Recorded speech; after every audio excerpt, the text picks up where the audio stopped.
Hello and welcome back. Speeches can be categorized into four broad areas depending upon the amount of preparation that is being undertaken and depending upon the nature of occasion.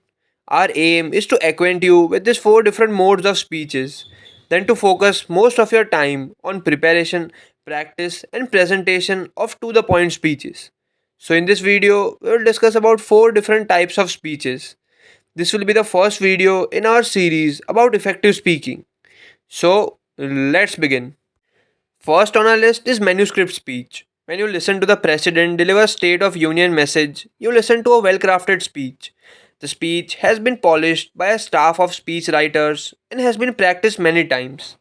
The president will know how to anticipate the reaction of audience and will also know when to pause for applause and when to expect laughter.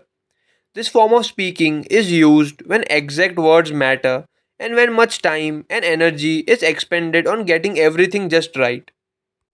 There are times when people who are not leaders of country deliver manuscript speeches as well.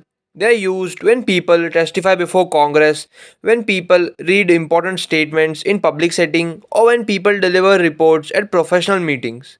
All call for exact words in correct order. Second on our list is memorize speech. When you were in elementary school, did you ever have to memorize a poem or a part of speech? Well, if you're an ordinary child, the answer is yes. There is nothing wrong with memorization, but if you try to memorize a speech, you have a risk of forgetting what you plan to say. Memorizing your speech is even worse than reading it. All the objections that apply to reading a speech also apply to memorized speech. Spontaneity is gone, the speech can sound wobbled, sometimes delivery of speech seems too rapid, and concentration is on words, not on ideas.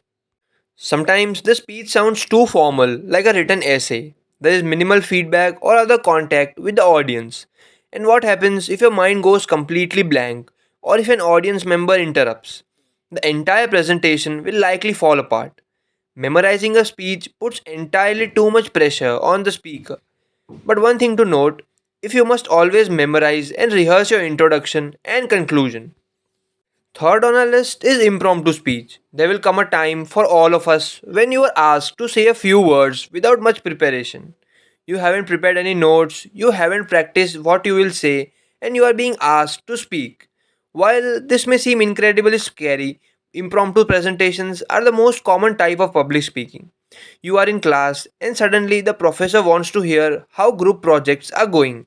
You are the leader of your group and are asked to stand and briefly discuss what the group is doing and how much you have completed so far. That's an impromptu speech.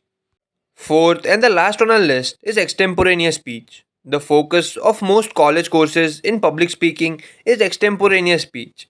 This is because this type of speech is used in most business, education, preaching, and political affairs. Few of us will have any professional staff of speech writers.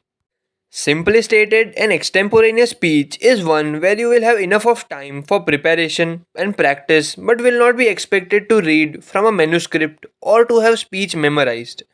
When you speak extemporaneously, it means you have ample of time to prepare and research and that you have rehearsed your speech many times using an outline or notes to remind you of the progression of ideas you wish to represent. So, thanks for stopping by and watching the video. Hope you like it and the content we are providing. Like, share, and subscribe.